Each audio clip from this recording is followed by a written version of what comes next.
परमेश्वर ने आकाश और पृथ्वी की सृष्टि की।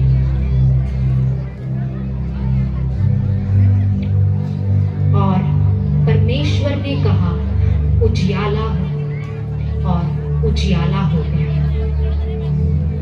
फिर परमेश्वर ने आकाश के तारे, सूरज और चांद बनाए। फिर परमेश्वर ने सभी प्रकार के पेड़ और पौधे बनाए।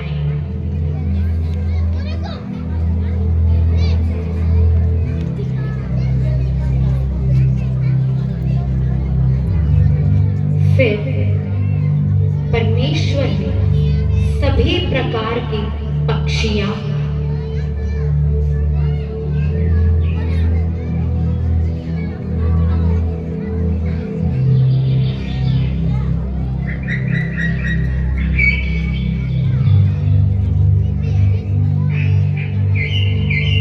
और परमेश्वर ने सभी प्रकार के जीव और जंतु बनाए।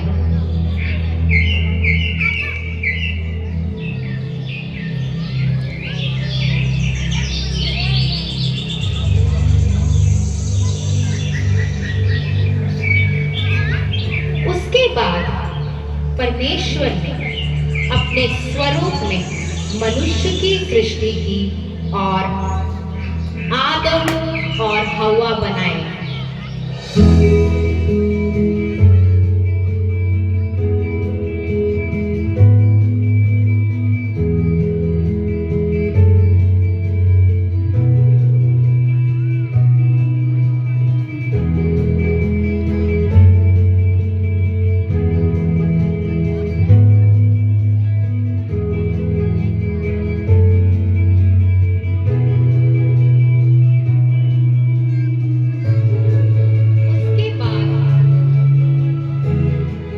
परमेश्वर ने उन्हें आदन की वाटिका में रख दिया ताकि वह उसकी देखभाल करे।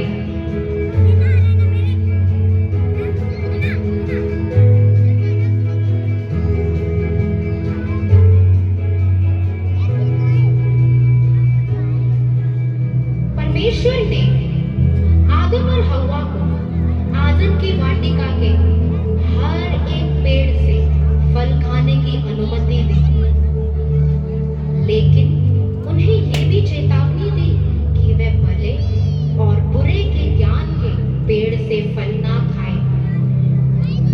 ऐसे ही आदम और हव्वा आदन की वाटिका में खुशी से रहने लगे।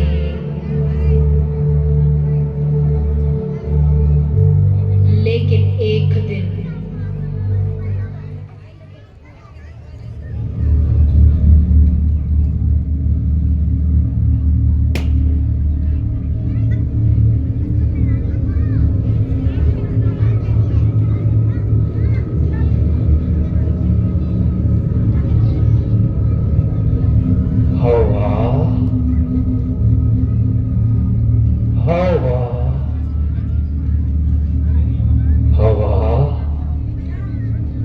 क्या परमेश्वर ने सचमुच तुमसे कहा है कि तुम वाटिका के किसी भी वृक्ष का फल नहीं खा सकती?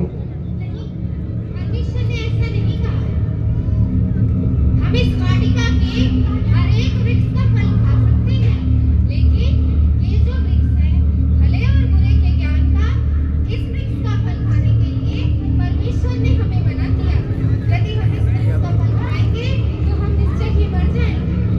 नहीं, तुम नहीं मरोगे, क्योंकि परमेश्वर आप ही जानता है कि जिस दिन तुम इस वृक्ष का फल खाओगे तुम उसके समान हो जाओगे और भले और फल मिलेगा। क्या ये सच है? हाँ, यही सच है। जरा इस फल की तरफ तो देखो।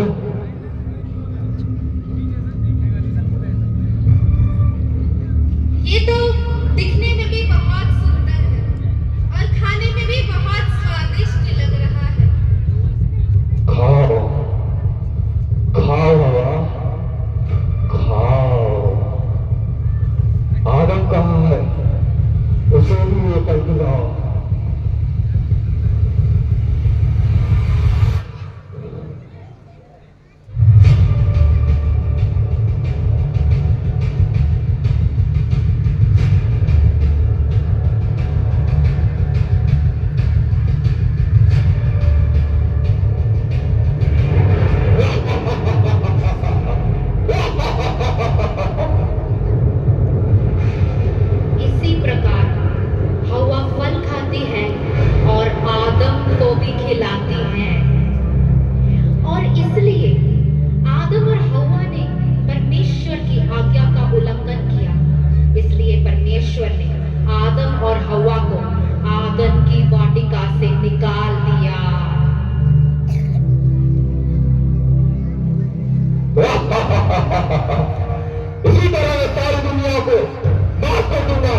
मनुष्य के पास कोई चारा ही नहीं रहा कि वह परमेश्वर तक पहुंच सके और परमेश्वर को प्रसन्न कर सके। इसलिए परमेश्वर ने अपने ही करुणा में एक रास्ता बनाया और हर एक मानव जाति को इस पाप से बचाने के लिए परमेश्वर ने अपने प्रिय पुत्र यीशु को इस दुनिया के भेजने की योजना बनाई, ताकि जो कोई परमेश्वर के पुत्र यीशु मसीह पर विश्वास करे वह इस पाप से मुक्त हो सके। और इस योजना के अनुसार परमेश्वर ने अपने दूत जिब्राइल को बैतलहम में कुंवारी मरियम के पास भेजा, जिसकी मंगनी यूसुफ के नामक एक व्यक्ति के साथ हो चुकी थी।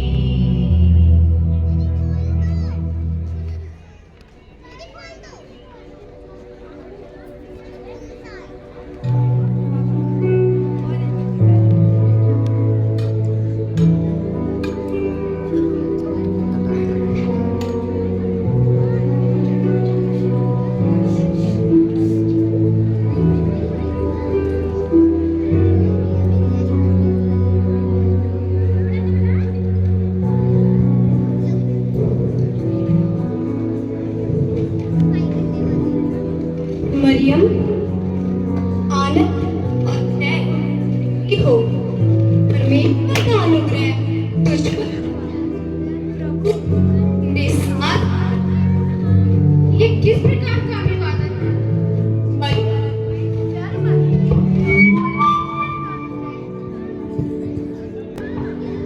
परमेश्वर का अनुग्रह तुझ पर हुआ है और देख, तू गर्भवती होगी और एक पुत्र को जनेगी और उसका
वैसा ही मेरे परमेश्वर की योजना के अनुसार ही हो।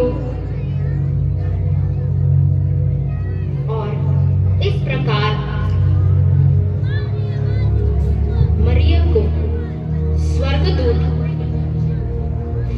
अपना संदेश सुनाती है। और वैसे ही यूसुफ, जो मरियम का भावी पति था, वह एक अच्छा व्यक्ति था और वह इस बात को प्रकट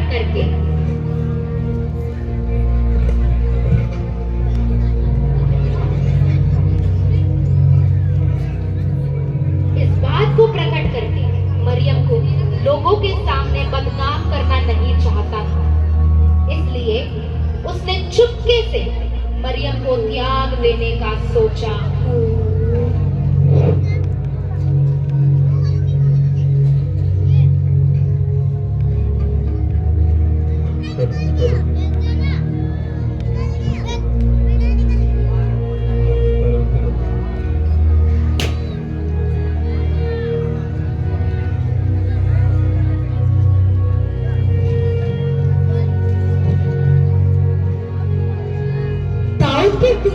यूसुफ मरियम को अपनी पत्नी बनाने से डर मत। जब उसके गर्भ में है, ईश्वर की ओर से है। और मरियम जो पुत्र जनेगी तो उसका नाम यीशु रखना, क्योंकि वह अपने लोगों को उनके पापों से उद्धार देगा।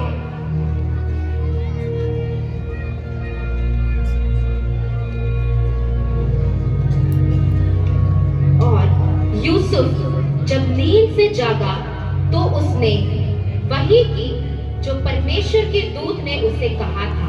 वह मरियम को ब्याह कर अपने घर ले आने को जाता है।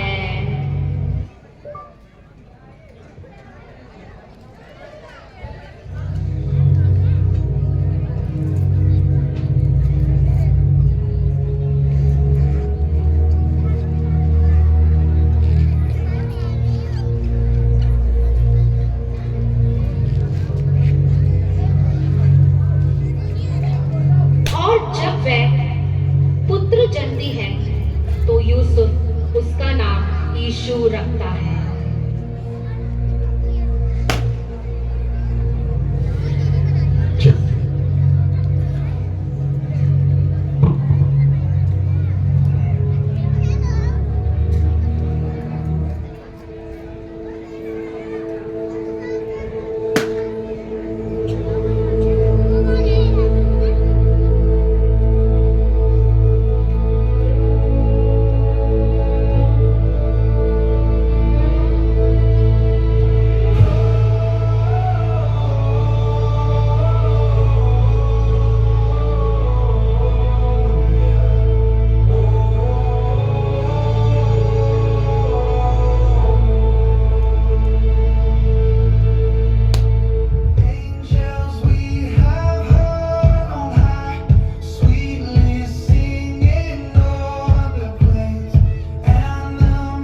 गडरिये भी दूर से यीशु से मिलने को आते हैं।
इसी प्रकार आनंद, शांति के राजा और जगत के उद्धारकर्ता का जन्म हुआ।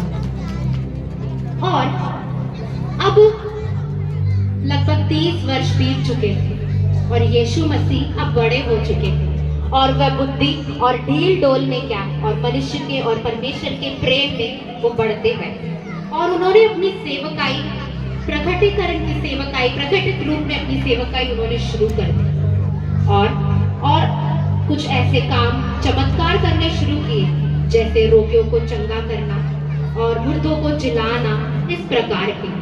पर उन्होंने अपनी सारी सेवकाई को शुरू करने से पहले यीशु मसीह ने अपना सेवकाई का आरंभ पहाड़ी उपदेश, प्रेम का संदेश, आनंद का संदेश, शांति का संदेश ये देते हुए उन्होंने शुरू किया।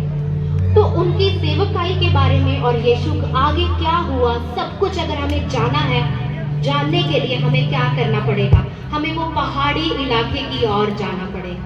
तो आइए हम वो पहाड़ी इलाके की ओर जाते हैं और देखते हैं कि यीशु मसीह का संदेश, यीशु मसीह की सेवकाई और आगे के जीवन, आगे की जिंदगी किस प्रकार है। आइए हम देखते हैं।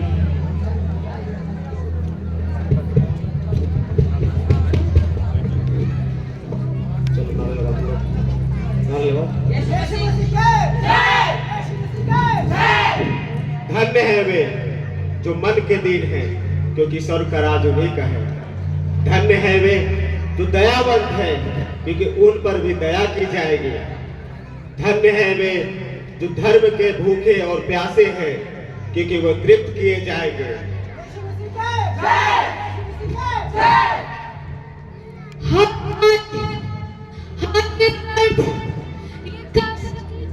मैं पिछले 18 साल से झेलती हुई आ रही हूँ। कौन मुझे इससे छुटकारा देगा? कौन मुझे इससे चंगाई देगा? मैं कब ठीक हूँ? फिर कब खड़ी होंगी? मुझे कौन चंगा करेगा?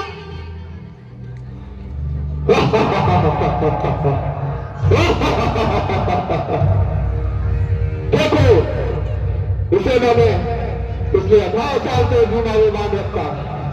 ये चाहती है कि ये ठीक हो जाए, परंतु मैं चाहता हूँ ठीक ना हो। ये कभी ठीक नहीं हो सकती।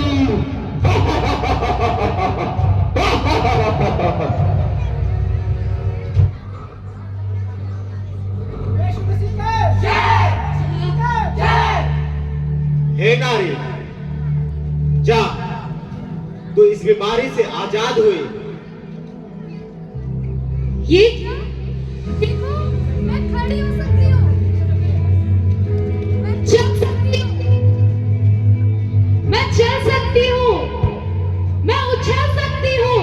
देखो, मैं ठीक हो गई, मैं फिर वापस अपने पैरों पे खड़ी हो गई। प्रभु ने मुझे चंगा कर दिया। यीशु मसीह की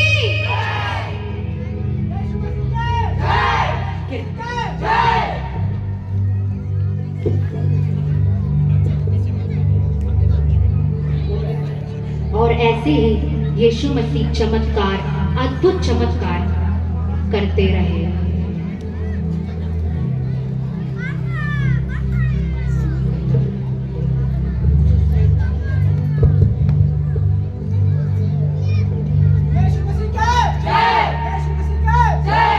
मुझे यीशु के पास जाना है, मुझे यीशु के पास जाना है। हे यीशु, हे दाऊद की संतान, मुझ पर दया कर। हे यीशु, हे दाऊद की संतान, मुझ पर दया कर। हे युवक, तू क्या चाहता है मैं तेरे लिए करूं? यही कि प्रभु कि मैं देखने लगूं। जा, तेरे विश्वास ने तुझे चंगा किया। अरे मैं तो देखने लगा, अरे मैं तो सब कुछ देखने लगा। प्रभु, मैं तो आपको भी देखने लगा। अब मुझे इस लाठी की जरूरत नहीं है। यीशु मसीह की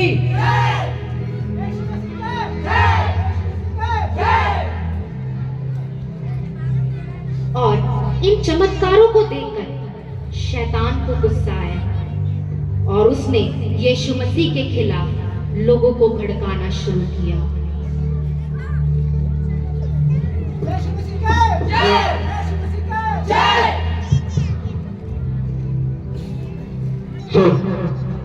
यीशु मसीह उद्धार करता नहीं है, वो राजा नहीं है। जहां मेरे बेटे उसे पकड़वा दे।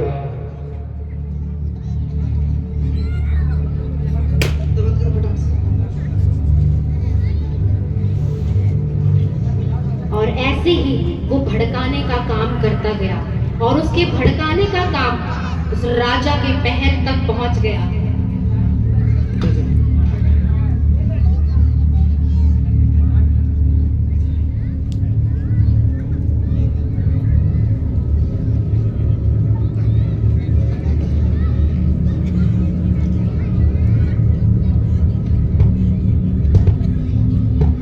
महाराज की जय हो। महाराज, वह यीशु नासरी अपने आप को यहूदियों का राजा बताता है। क्या कहा?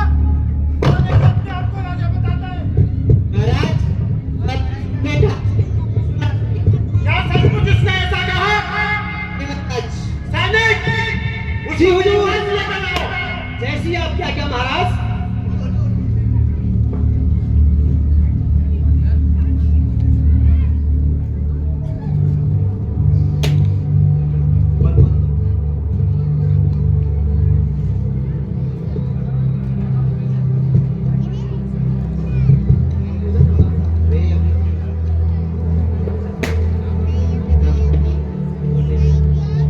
अब यीशु मसीह ये सारी बातों के बीच में भी अपने प्रार्थना का जीवन बनाए रखे और गेत्सेमने पहाड़ में यीशु मसीह अपने चेलों के साथ प्रार्थना के लिए आए।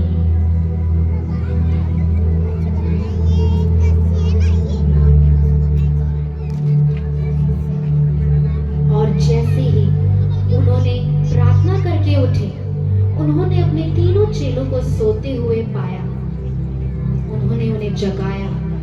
जैसे ही वह उनसे बात कर ही रहे थे तो कुछ चेले और उसके मुख्य में यहूदा आया।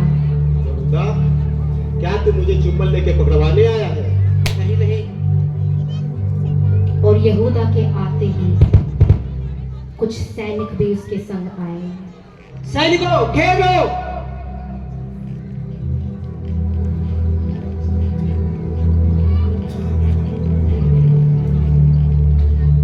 पतरस, पीछे हट जा। अपनी तलवार म्यान में रख ले। तो तलवार का से घात करते हैं, वो तलवार से नष्ट किए जाएंगे।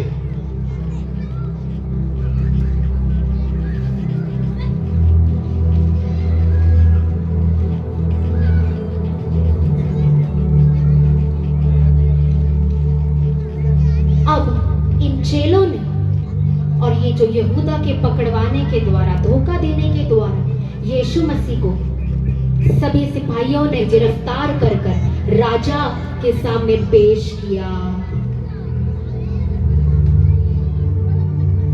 महाराज की जय हो, महाराज की जय हो। ये रहा यीशु नासरी।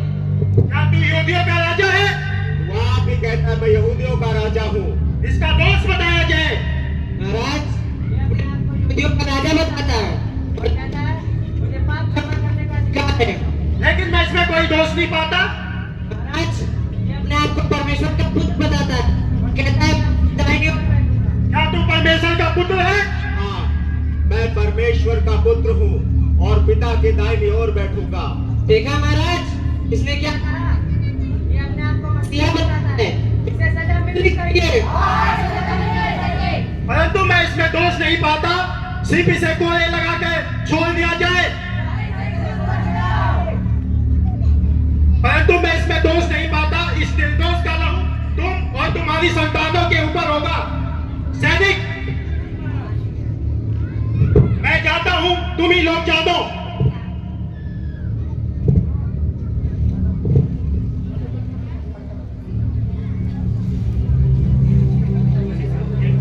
और इस तरह हमने देखा कैसे यीशु मसीह ने अपना सेवकाई किया और उनकी सेवकाई के दौरान कितना सारा और क्या कुछ उन्हें सहना पड़ा, देखना पड़ा, सुनना पड़ा। पर इस सब के बावजूद भी यीशु मसीह प्रार्थना करके आगे बढ़ने में बहुत आगे थे। वो प्रार्थना करते रहते थे। सभी लोग जो यीशु के साथ एक समय थे और वो सब यीशु के खिलाफ हो गए और यीशु मसीह जब क्या है शहर में प्रवेश करता था कितने सारे चमत्कार किए और वही लोग जिन्होंने चमत्कार यीशु मसीह से पाकर उठे वही यीशु के खिलाफ हुए। लेकिन एक दिन यीशु मसीह मने में प्रार्थना करने जब आए तो उनको पता था उनके सामने क्या रखा हुआ था। उनके सामने क्लेश रखा था, उनके सामने दर्द रखा था, उनके सामने मुसीबत रखी हुई थी, उनके सामने कष्ट रखा था। ये सब कुछ यीशु को पता था। बट ये सब कुछ पता होने के बावजूद भी यीशु ने अपने आप को इससे हटने के लिए प्रार्थना नहीं की, कि उन्होंने परमेश्वर पिता से ये प्रार्थना किया कि पिता, जो तेरी इच्छा, जो तेरी योजना है मेरे लिए और जो तू चाहता है और जो तेरी मर्जी है वो मैं करूंगा और तेरी इच्छा के अनुसार, तेरी मर्जी के अनुसार मेरे जीवन में होने पाए। और उसी क्षण